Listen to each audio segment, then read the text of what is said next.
The wind howled like it had a grudge, whipping rain across the empty highway rest stop, 35 miles from our cozy brownstone in Chicago. I stood there, soaked to the bone, watching Thane's sleek black Audi peel away, taillights fading into the black night. "Walk home, Elowyn," he'd snarled, his voice cutting sharper than the thunder cracking overhead. "Maybe the storm will teach you some respect. You think you can question me about our money? After everything I've given you?" I didn't yell back. Didn't beg. Just nodded, like the good wife he'd trained me to be. As his car vanished around the bend, I let out a slow breath, tasting salt on my lips, rain or maybe unshed tears, who knows anymore. 35 miles. He'd picked this god-forsaken spot on purpose, remote enough that no rideshare would touch it, no buses in sight. A perfect little punishment for daring to ask where that $15,000 vanished from our joint account. The one he'd forgotten to mention was a business expense. For her, of course. Leora Voss, his sharp-eyed assistant with the laugh like shattered glass. But here's the thing Thane never saw coming. As the first fat drops turned to a downpour, soaking my thin sweater and jeans, headlights pierced the sheets of rain from the shadows of an old diner across the lot. A black SUV, unassuming, pulled up slow and steady. The door swung open and there he was, Ronan, my brother, stepping out with that calm, unshakable stride of his.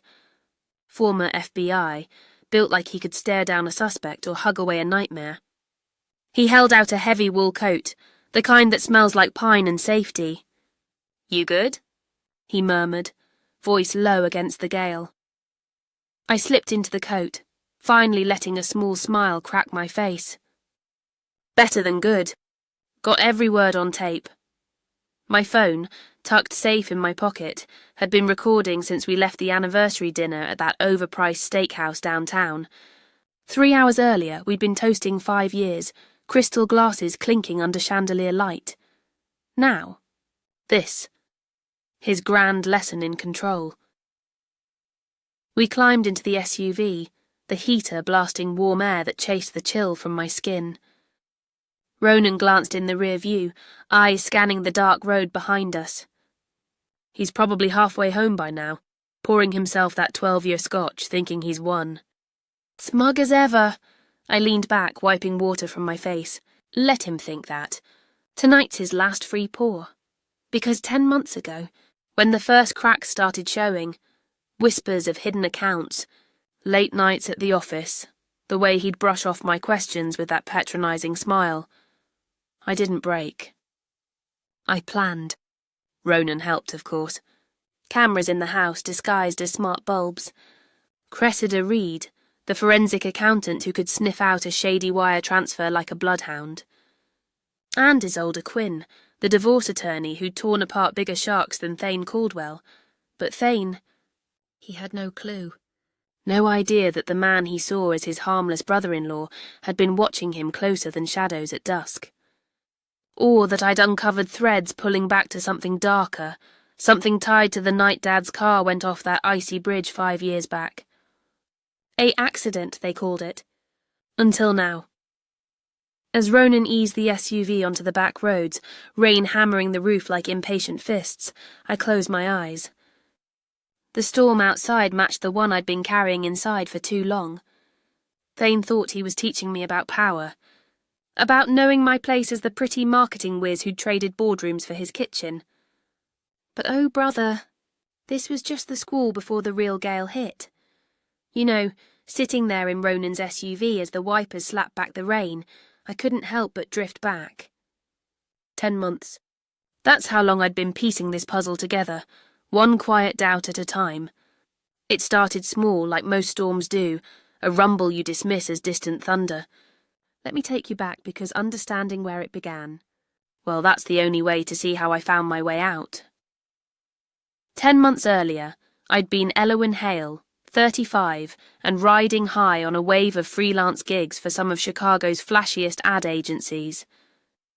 I'd built my little empire from scratch after college, pitching campaigns that made brands feel alive, turning coffee into dreams over late-night sketches. Life was messy but mine, weekends hiking the bluffs along Lake Michigan with Briar, my wild-hearted sister, or calling Ronan for his dry take on whatever drama was bubbling up. Then came Thane Caldwell, 42, sharp as a corner office view, with that easy grin that made you forget the world for a second. We met at a networking mixer in the Loop, the kind where everyone's hustling for the next big connect. He was across the room, holding court by the bar, talking markets like they were poetry. "Investing isn't about numbers," he said when our eyes met, sliding a glass of Cabernet my way. "It's about stories." "What tale are you telling tonight, Elowyn?" God, that flattery hit like sunlight after a long grey winter. We talked for hours, me on branding souls into products, him on spotting the hidden currents in stock flows. By the end of the night he had my number, and I had butterflies I hadn't felt since college crushes. It moved fast after that. Dinners at hidden gems in Wicker Park, walks along the river where he'd weave tales of his rise from a small-town kid to king of Caldwell Capital, his boutique investment firm downtown. "You're different," he'd whisper, fingers tracing my palm. "You see the story behind the shine. Marry me and we'll write ours together." 6 months in, I said yes on a rooftop under fireworks, the city sprawling like it was ours for the taking. Briar whooped loudest at the wedding. Ronan clapped steady on my shoulder, and for a while, it felt real. Like I'd traded my solo act for a duet that amplified everything good. But cracks show up slow, don't they? First, it was the little things. Why chase those freelance headaches when I can take care of us? Thane would say, his hand warm on my lower back as he steered me away from my laptop. I let it slide. After all, his world was stable, mine chaotic. Then came the moves. He suggested separate accounts for taxes, but soon our joint one was the only one I touched, and even that. Well, he'd handle the big stuff. Trust me, love. I've got the eye for it. I'd nod, because questioning felt like poking a bruise. The gaslighting crept in softer than fog. Mornings when I'd wake foggy-headed from the anxiety meds he'd insisted on, prescribed after one too many episodes of me snapping over forgotten plans. "You're just stressed from all that creative chaos," he'd soothe, pouring my coffee with that concerned tilt to his brow. "Let me manage the load. Remember last week? You thought I missed the dry cleaning pickup, but there it was, right by the door. See? Your mind plays tricks when you're overwhelmed." I'd doubt myself, scribble notes in a hidden journal to keep the days straight. Friends drifted. "Thane says you're pulling away," they'd text, and I'd explain it off as married life busyness. Briar called it out once over wine at her place. "He's isolating you, Elle, like weeds choking a garden." But I laughed it off. Love makes fools of us all, right? Then 8 months in, the real thunder rolled. I found the pearl bracelet, Grandma Hale's heirloom, the one with the tiny sapphire clasp she'd worn through the Depression. Tucked under our bed, like a secret too careless to hide. My stomach dropped, fingers trembling as I held it up to the light. It wasn't mine anymore. The chain had that faint perfume whiff, something floral and expensive, not my vanilla simple, Leora Voss. I'd seen her at the firm holiday party, 28, all sleek lines and knowing smiles, hanging on Thane's arm like she owned the punchline to his jokes. That night, after he'd stumbled in late smelling of gin and lies, I waited until he slept, then slipped into his study. His laptop glowed like a forbidden fruit. Password, our anniversary of course, irony's cruel joke. Emails spilled out, threads with LV laced with emojis and late-night meetings. 15 grand wired last month for a consulting trip to Napa. Photos. 2. Her in that bracelet laughing on a yacht that sure as hell wasn't ours. Rage boiled slow, not hot. I didn't confront him, not yet. Instead, I called Ronan at dawn, voice cracking over the line. "He's cheating, Ro, and I think it's more, the money's vanishing and I can't trace it." Ronan didn't waste breath on pity. "Come over now." By noon, we were at his place on the north side, coffee steaming as he paced like the old days in the bureau. "You've got instinct, sis. That marketing brain of yours spots patterns. Let's use it. He pulled strings, quiet ones, the kind only ex-FBI can, and by evening Cressida Reed was on the line, her voice crisp as fresh spreadsheets. Financial abuse? Honey, I've unravelled worse. Give me access to what you can, and we'll follow the breadcrumbs. A week later, Isolde Quinn joined the circle, fierce as a winter gale, with a track record of gutting high rollers in family court. We're building a fortress, she said over encrypted Zoom. Not just divorce, justice. The cameras went in next. Ronan handled it like a ghost op, smart home upgrades that Thane praised as forward-thinking. Hidden lenses in the living room clock, the bedroom smoke detector, even the kitchen vent. For weeks I played the part, the doting wife, cooking his favourites, laughing at his market war stories. But every night I'd huddle with my phone reviewing feeds. That's how I caught the first real gut punch. 2 months back, timestamp 10:47 p.m. Me supposedly at a girls' night with Briar. Thane and Leora, tangled on our couch, her in my silk robe from our honeymoon in Santorini. She's clueless, he chuckled, voice muffled against her neck. Thinks the firm's eating all the cash. Few more months and it's all ours, offshore, untouchable. Then we vanished to that villa in Tuscany. You, me, no more playing house with the Ice Queen. Ice Queen. Me. The woman who'd once pitched a campaign that landed a national soda brand. My chest tightened, tears hot and silent as I watched. But I didn't shatter. I forwarded the clip to Ronan, then deleted my search history like a pro. He's bolder than I thought, Ronan texted back. But we've got him now. Keep steady. And that's when the shadows deepened. Late one night, scrolling through old files on Thane's cloud, unprotected the fool, I stumbled on emails from 5 years back. Right around Dad's accident. That icy bridge on I-94, the one the cops called black ice and bad luck. Dad, hauling produce for his market stand, gone in a skid no one saw coming. But there it was. Thane, then a junior analyst wiring consulting fees to a mechanic shop tied to the trucking firm. Notes about brake line checks, flagged as urgent. And a reply, handled discreet. No traces, my blood ran cold. Ronan confirmed it over a hushed call the next day. I've been digging since Dad died, El. Thought it was paranoia. But this. Thane was in deep with bad debts early on.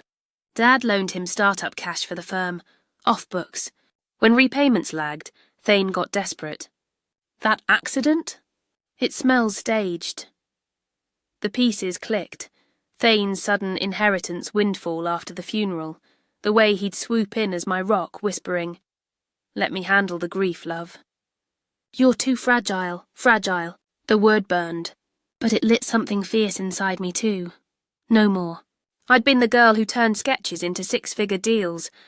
Time to pitch the story of my life back. 10:45.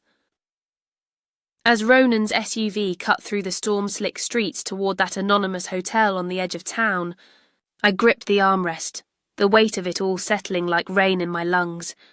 Tomorrow, the world Thane built on lies would start to crack. But first, we had one more night to make sure every piece fit. The hotel loomed up like a reluctant sanctuary, its neon sign flickering through the downpour. Vacancy, it buzzed, a quiet promise in the chaos. Ronan pulled into the side lot, away from prying eyes, and we dashed across the puddles, my sneakers squelching with every step. Room 217, booked under my maiden name Hale, keycard beeping us inside to a space that smelled faintly of fresh linen and forgotten coffees. I peeled off the wet coat, hanging it by the steam-fogged window, while Ronan locked the door with that deliberate click, double-checking the chain like it was a suspect line. "Sit," he said. Not a command, but a brother's nudge. Pulling 2 steaming mugs from the thermos he'd packed. Chamomile for me, black for him. We settled at the rickety table, the rain a steady drum on the roof, like it was conspiring with us. I hit play on my phone, the recording filling the room with Thane's voice, tinny but unmistakable. Walk home, Elowyn. 35 miles ought to remind you who's steering this ship. You and your damn questions. Where's the money, Thane? And like you could even grasp the moves I'm making. A pause, then his laugh, that low, satisfied rumble. By morning, you'll be soaked and sorry, crawling back with apologies. And I'll forgive you. Like always. Ronan's jaw tightened, knuckles white around his mug. Bastard's voice alone is evidence. Isolde will eat this for breakfast. He leaned forward, eyes steady on mine. You did good, El. Steady as steel out there. He bought the act hook, line and sinker. I managed a nod, but inside it churned, the echo of his words landing like fresh bruises. It's not just the money, Ro. Cressida's report came through this afternoon. 4.2 million. Skimmed from widows and retirees, the ones who trusted him with their nest eggs. Offshore shells in the Caymans, layered like onion skins. And the divorce blueprint? Tucked in his Project Phoenix folder, ironic, huh? Plans to paint me as unstable, drain the accounts dry, leave me with the mortgage and memories. Gaslight till she doubts her own shadow, one email reads. From his lawyer, no less. Ronan exhaled slow, rubbing his temple like he could massage away the ugliness. I've seen patterns like this in the Bureau, predators who start with charm, end with control. But this, tying back to Dad, that's the knife twist. He paused, letting the weight hang, then squeezed my hand across the table. We loop in Cressida now. Get our eyes on those new transfers from today. I pulled out my second phone, the burner, untraceable, the one we'd set up months back, and dialed. Cressida answered on the first ring, her voice a warm blade through the line. Elowyn, talk to me. Did he pull the stunt? Every mile, I said, voice steadier than I felt. Recording's gold. But the afternoon wire? 15K to that Napa consultant? It's Leora. And the bigger fish. You see it? A rustle of papers, then her hum, thoughtful and fierce. Oh, I see it. That was the trigger, honey. He moved another chunk at 4 p.m. 200 grand to a Cayman entity tied to his shell. But here's the beauty. I flagged it with a silent alert to the SEC tip line this morning. Anonymous, of course. They're already sniffing, and with your tape. His empire's got termites. We talked logistics for 20 minutes, timestamps matching the feeds, backups encrypted on Ronan's secure drive. Isolde's prepping the emergency filing for 9 a.m., she added. Abandonment in hazardous weather, financial coercion, the works. Judge Harlan, yes, distant cousin, no relation to your snake, has a rep for zero tolerance on this crap. By noon, his assets freeze like Lake Michigan in January. Hanging up, I felt a flicker of something almost like peace, but it guttered quick. My mind snagged on Briar. Sweet, impulsive Briar, 32 and tangled in her own storms, retail therapy that bled her credit dry, chasing highs in shopping sprees that left her hollow. Thane had spotted it early, played the white knight. Let me help your sister, he'd said 6 months in, wiring her loans that came with strings I hadn't seen. Questions about family assets, Mum's will from the old farmhouse upstate, Dad's life insurance payout that I'd tucked away for emergencies. Just curious, he'd charm. Want to surprise you both, but the cameras told the truth. Last week, a call log, Thane to Briar, midnight hour. Come on, kiddo, spill. What's in that trust your old man set up? Elowyn doesn't need to know yet. She's got enough on her plate. And Briar, voice slurred from wine or worry, feeding him scraps. The farmhouse deed, the modest inheritance split. Enough to grease his wheels toward Project Phoenix. I stared at my phone, thumb hovering. Ronan caught it. You calling her now? Have to. Before the storm breaks loose. Deep breath and I hit dial. Briar picked up on the third ring. Background noise of some late-night infomercial humming low. Elle, it's after 11. Everything okay? Not really, I said soft, like easing into cold water. Briar. Thane's loans. The questions about Dad's stuff. You know why he asked, don't you? Silence stretched, thick as the rain outside. Then a small gasp, like she'd been holding it too long. God, Elle, He made it sound like he was protecting you. Said you were fragile after Dad, that knowing about the trust would stress you out. The farmhouse, the insurance, it's more than we thought, right? He paid off my visa last month, $5,000, no strings. Or so I believed. Her voice cracked, words tumbling faster. But then I saw his emails, forwarded one by accident. Get the details on the Hale holdings, he wrote to his guy. Like we were inventory. I confronted him yesterday and he flipped. Mind your own, Briar, or next time it's collections at your door. I'm sorry, Elle, so damn sorry. I printed everything, emails, statements. Sending now. The files pinged through seconds later, a damning bundle. Thane's notes on acquiring Hale assets, calculations penciling me out of the picture. Briar's annotations, shaky handwriting scanned in.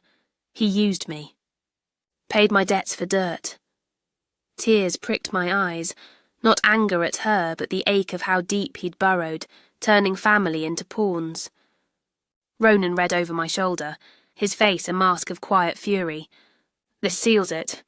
Briar's redemption card shows coercion, not just complicity. Isolde can spin it into leverage. He stepped to the window, peering at the lot below. Empty save for our SUV. He's probably home now, scrolling his feeds. Texting Leora that the lesson landed. Let him stew.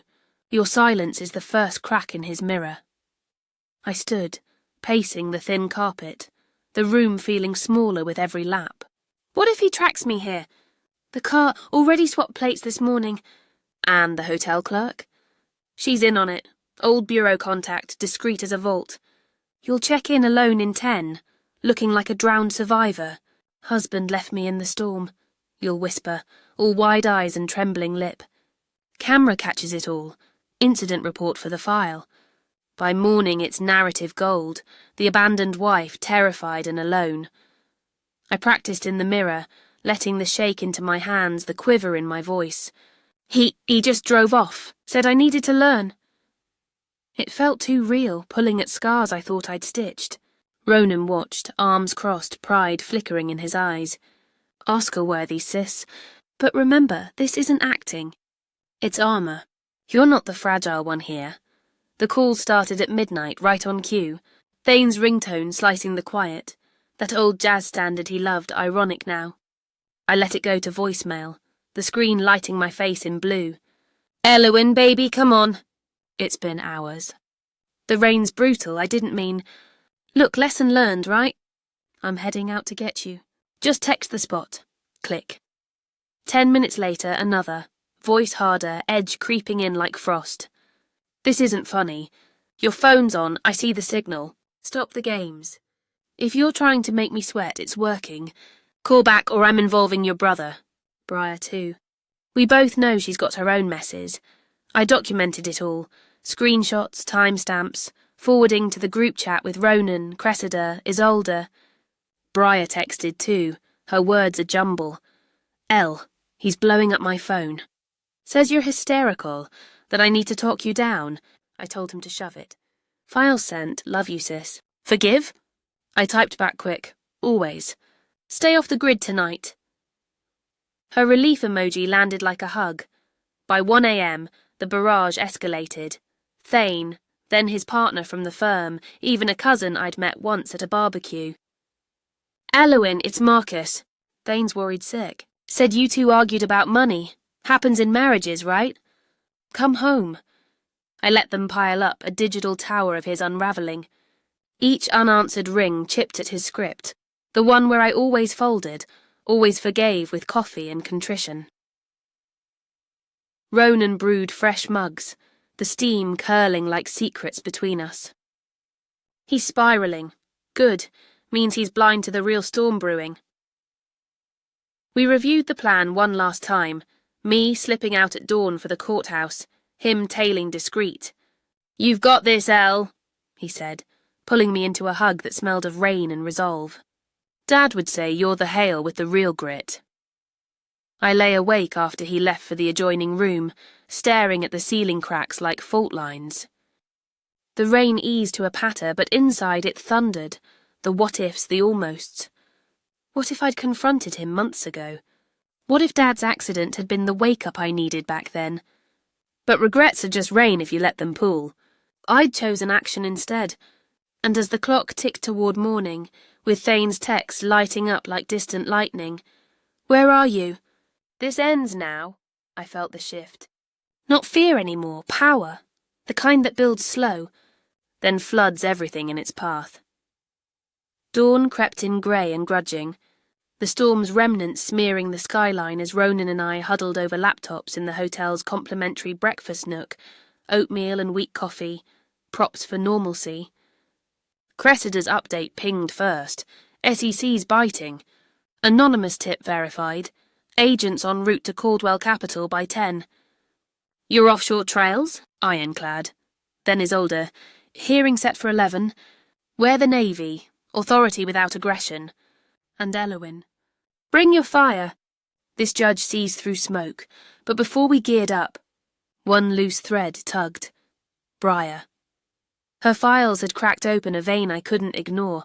The farmhouse. That creaky old place upstate, where Dad taught us to fish in the creek. Mom baked pies that stuck to the roof of your mouth. Thane's interest wasn't casual. Emails showed he'd lawyered up quiet inquiries, probing for liens, values, anything to fold into his escape hatch. "Asset flip post-divorce," one memo read. "Hale property undervalued. Quick sale covers Tuscany down payment." Ronan scrolled the docs, his face darkening. He was playing long game. Dad's death cleared his debts, marriage locked in the rest. But Briar. She flipped the script. His phone buzzed, a text from her. "On my way to Chicago. Need to face this with you." "An L? Mom called last night. Clear day. Says she kept a box Dad's for you." My heart stuttered. Mom, in her memory care up north, her good days like rare sunbreaks. The box. Whispers of it over family calls. "Your father's surprises when you're ready." I texted back, "Meet at the courthouse." "Safe roads." Then to Ronan. "Think it's connected?" "Has to be. Let's move." We checked out clean, me first. Soaked clothes from last night draped for effect, murmuring to the clerk about a fight gone wrong. Her nod sympathetic, pen scratching the report. Guest appeared distraught. Mentioned spousal abandonment during severe weather. Gold. The drive downtown was a blur of steel and glass, Chicago waking grumpy under low clouds. Ronan dropped me a block from the courthouse, his SUV melting into traffic. "Cool if it heats." "I'm your shadow." Inside, the marble halls echoed my heels, click, click like a countdown. Isolde waited by the elevators, briefcase gleaming, her smile a blade wrapped in silk. "Ready to dismantle his kingdom?" "More than," I said, voice low. We filed into courtroom 7C, air thick with polished wood and tension. Thane was already there, slouched beside some slick attorney, Gordon Slade, the shark who'd dodged fraud raps for farmer execs. Thane looked diminished. Suit rumpled, eyes red-rimmed from a night of scotch and silence. When he spotted me, flanked by Isolde, his face twisted, shock then fury, mouth opening like a trap. "All rise," the bailiff intoned, and Judge Harlan swept in, robes swirling, glasses perched like a hawk's gaze. Mid-50s, no nonsense, her rulings quoted in law reviews for equity over excuses. She scanned the docket, then us.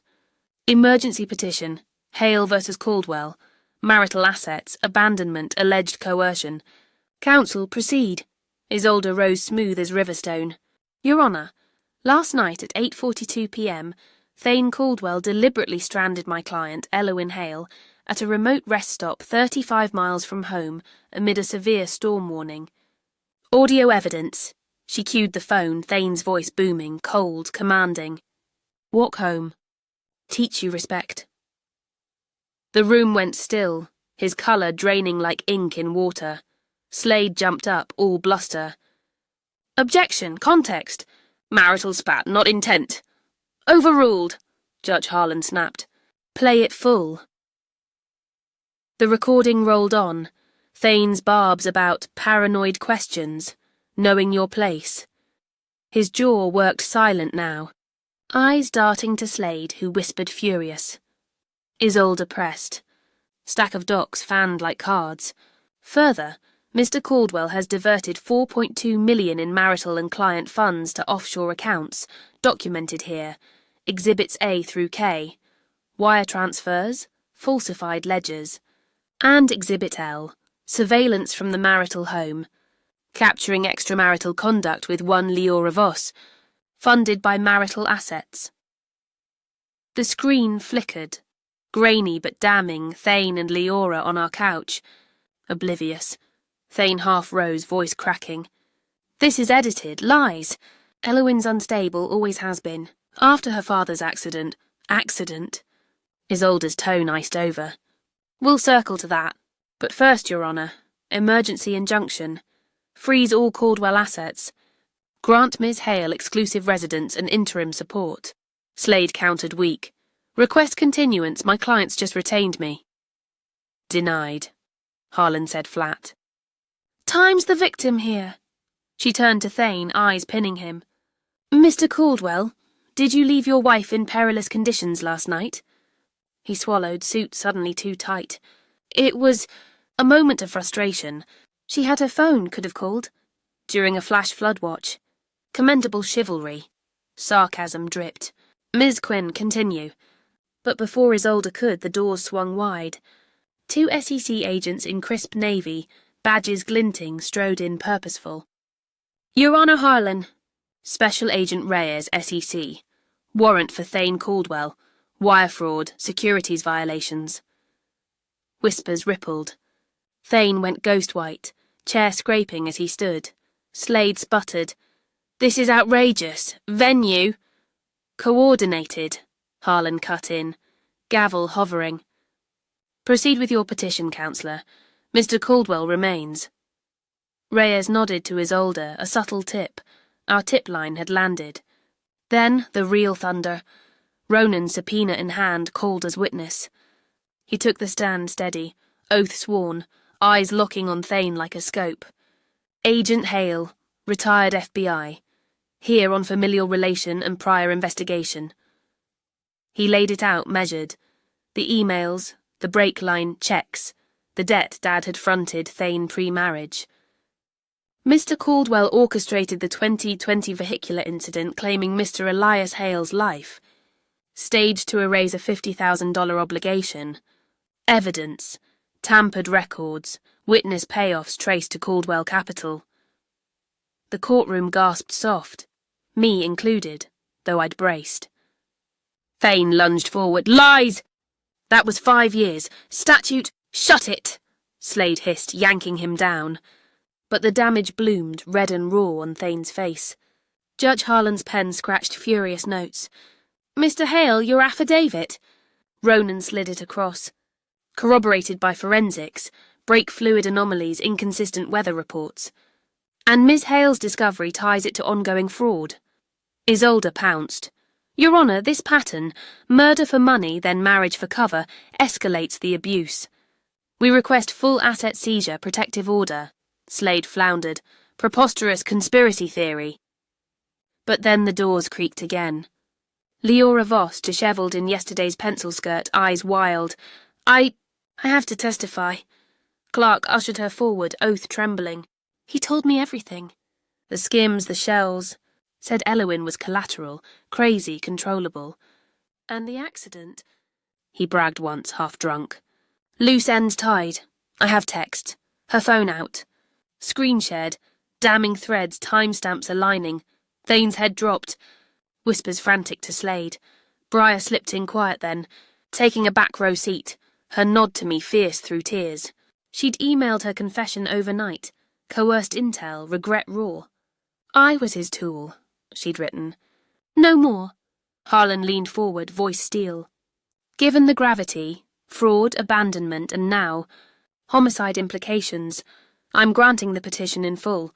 All Caldwell assets frozen pending federal probes.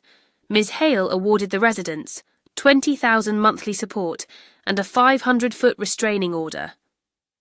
Gavel cracked like lightning. Bailiff, facilitate SEC custody. Hearing adjourned. Thane surged up, veins bulging. You bitch, this was a setup. You and your brother plotting. Agents flanked him quick, cuffs clicking soft. His eyes met mine across the aisle, pure venom but underneath. Panic, cracking like thin ice. I held his gaze, that same soft smile I'd given him over Sunday pancakes, when he'd drone on about yields and I'd nod like it mattered. Now. It said everything. Checkmate. As they led him out, shuffling and snarling, Briar reached me first, arms wrapping tight. I'm here, El, for all of it. Ronan joined, hand on my shoulder.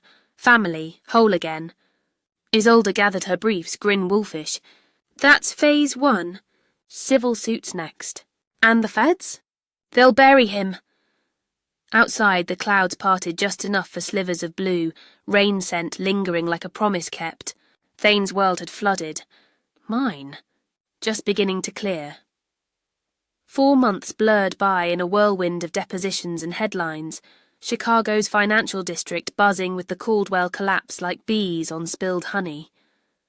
Thane's arraignment came fast. Federal hold, no bail. The SEC's web tightening around his boutique firm. Partners scattered, clients howled for audits, and Leora. She lawyered up too, but flipped full. Wired statements. Deleted files recovered, painting him as the puppet master, who'd strung her along with promises of villas and vows. The trial proper hit in early spring. US District Court packed with reporters and retirees clutching faded portfolios.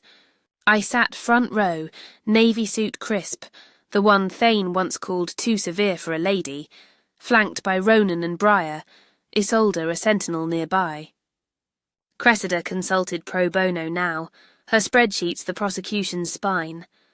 Thane entered cuffed, suit hanging looser on a frame thinned by stress and solitude. Our eyes met. He sneered, but it wobbled. Gone the king, left the cornered fox. Prosecutor Lena Torres, sharp as a stiletto, opened, measured. Thane Caldwell didn't just betray a wife. He preyed on the vulnerable. 8 counts wire fraud, 3 elder exploitation, 1 conspiracy. And 1 vehicular manslaughter facilitated. Gasps rippled. The judge, new but fair, banged for order. Evidence unspooled like a bad dream. My recordings, the camera's cold truths, Cressida's ledgers tracing every dirty dollar. Witnesses piled on, widows tearful over vanished savings, a mechanic cracking on the brake job, favour. Briar testified mid-week, voice steady despite the quiver in her hands. He dangled help over my head, debts cleared for family secrets. The farmhouse deed Dad's trust. I thought I was saving us. Jurors leaned in, faces softening. Her arc from pawn to penitent landed like a quiet thunderclap. Then Leora, immunity bought, dropped the bomb. He laughed about the bridge. 1 skid, problem solved. Bragged on the widows too. They forget faster than they invest. Texts prove it. Screenshots flashed. Candid cruelty. Thane's lawyer, a wearier Slade, objected futile. The jury's eyes hardened. Ronan's turn sealed the grave. As family and investigator, I traced the payoffs. Caldwell Capital's early ledgers. Falsified to hide Dad's loan.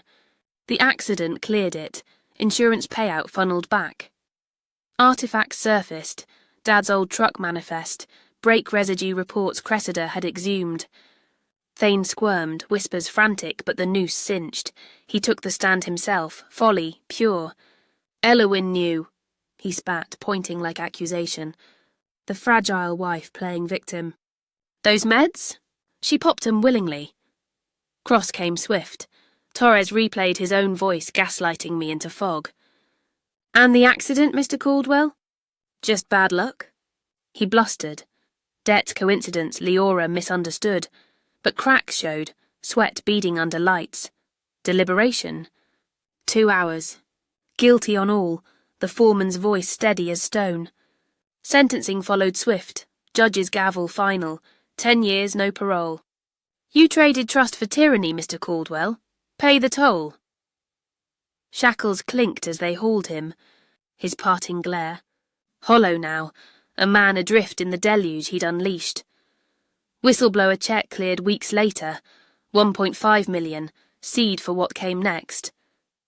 The Haven Rising Centre bloomed from the ashes, a converted warehouse in Pilsen, 8 offices, secure doors, therapy rooms soft-lit for stories like mine. Ronan wired the alarms, panic buttons in every corner, no one's left in the storm. Cressida trained volunteers on financial forensics, spotting red flags before they bleed. Isolde pro bono'd the legals, intake forms bulletproof. Briar, she ran the circles, women sharing over tea, her own scars the bridge to trust. I was the fool once, she'd say gentle. But fools learn. And learning saves. Leora showed tentative 3 months post-trial, hair cropped practical, eyes clear of the gloss he'd painted. Therapy's peeling it back, she confessed over coffee in my office. How he made me complicit, then disposable. Let me warn the next ones, college talks on power plays in boardrooms. I nodded, no grudge left, just shared survival. Mum visited on a golden autumn day, Ronan wheeling her chair through the halls, her gaze sharp as forgotten recipes. Your father knew, she murmured, handing a worn envelope, Dad's script inside. For Elowyn's fire. Use it well. Seeds for the centre's first scholarship fund. He saw the wolf in that boy's smile. Told me to watch weight. You did better. You roared. Clients trickled, then flowed. First was Nora, 38, barista mum with a husband who'd invested their savings into vapour. Cressida unravelled it. Isolde filed. Ronan shadowed her move to a safe rental. She hugged me goodbye, kid on hip. You gave us dry ground. 87 souls by year's end, some just audits, others full extractions, new names in new states. Thane's letter arrived winter, prison postmark crisp. Pages of bile. You orchestrated my fall, you vengeful witch. Ending. Hope the lesson stuck. Don't bite the hand. I framed it, hung by my desk amid thank yous and degrees. Clients asked. I'd smile soft. Proof that hands like that? They break first. One eve, rain tapping the centre's windows like old acquaintance, I stood with Briar, watching a new group laugh over pie, Mum's recipe. Thane thought he'd schooled me in submission, left me adrift in his tempest. But gales forge, don't they? They hollow the weak, hone the rest. I'd emerged not just survivor, but shelter, for the ones the storms still chase. And if that quiet justice stirs something in you, the itch to claim your own clear sky, hit like, share your spark in the comments. What's the twist that changed your tale? Subscribe for more whispers from the edge, because every storm passes. And what's left? Your story rewritten. Now, as the rain fades to memory outside, let me leave you with this quiet truth, the one Dad etched into me by that creek. Power isn't taken, it's grown. Root by root in the dark where no one looks. Trust your whispers when they warn. Build your circle before the winds howl. Guard your mind like the fiercest vault, for that's the key no thief can pick. And when the floods come, and they will, remember, you're not meant to drown.